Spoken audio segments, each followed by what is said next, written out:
யாரும் தற்குறிகள் அல்ல, எல்லோரும் மனிதர்கள், எல்லோருக்கும் அறிவு இருக்கிறது. ஜனநாயக ரீதியாக கருத்து மோதல்களில் ஈடுபடலாம், ஆனால் தற்குறிகள் அப்படின்னு சொல்லக்கூடாது அப்படிங்கிற மாதிரி இந்திய கம்யூனிஸ்ட் கட்சியினுடைய மாநில செயலாளர் வீரபாண்டியன் ஒரு தொலைக்காட்சிக்கு பேட்டி கொடுத்துருந்ததை பார்த்தேன்.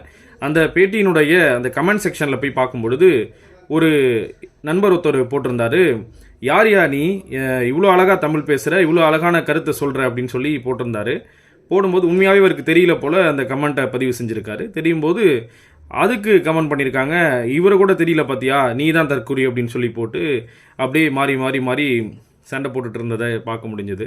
இதை பார்த்தோன்னா எனக்கு ஒரு விஷயம் ஞாபகத்து வந்தது. 2016 ஒரு பயிலரங்கம் பங்கெடுத்துக்கிட்டேன்.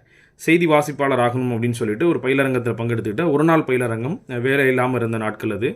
அப்போது அதில் ஒரு 30-35 பேர் பங்கெடுத்துக்கிட்டாங்க.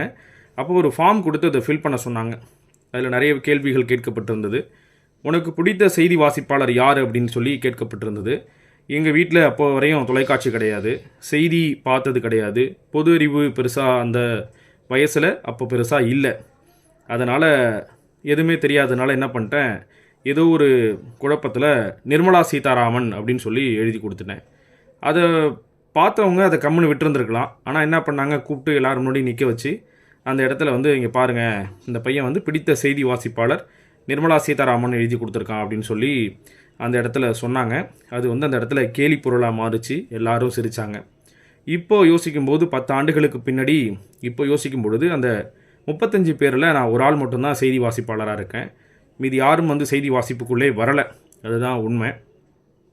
என்ன அப்படின்னா, எல்லாருக்கும் எல்லா விஷயமும் தெரியணும் அப்படிங்கிற அவசியம் கிடையாது. அவங்க வளர்ந்த சூழல், அவங்க இருக்கக்கூடிய சூழலை பொறுத்து அது மாறுபடலாம் அப்படின்னு நம்புகிறேன். இப்போ வரைக்குமே அரசியல் பெருசாக எனக்கு பேச தெரியல, செய்யவும் தெரியல அப்படிங்கிறதும் ஒரு காரணமாக இருக்கலாம், பெருசாக சோபிக்காமல் இருக்கிறதுக்கு. அதனால் யாரையும் தற்குறிகள் அப்படின்னு சொல்கிறது தவறானது அப்படிங்கிறத என்னோட கருத்தாகவும், வீரபாண்டியன் அவருடைய கருத்தை என்னோட கருத்தாகவும் நான் முன்வைக்கிறேன். இன்னொன்று, விஜயனுடைய அரசியல் வருகை, முதலமைச்சர் ஆகியிருக்கக்கூடிய நிலையில் விஜயனுடைய அரசியல் வருகை பல இளைஞர்களுக்கும் அரசியல் பற்றின புரிதலை சேர்க்கும் அப்படிங்கிற ஒரு விஷயம் பார்க்கப்படுது. தாவேகா மீதான ஈர்ப்பாக இப்போதைக்கு இருந்தாலும் கூட கம்யூனிஸ்ட் தலைவர்கள் பற்றியோ மற்ற தலைவர்கள் பற்றியோ விசிக தலைவர்கள் பற்றியோ அவர்கள் தெரிந்து கொள்வதற்கான ஒரு வாய்ப்பு உருவாக்கியிருக்கு.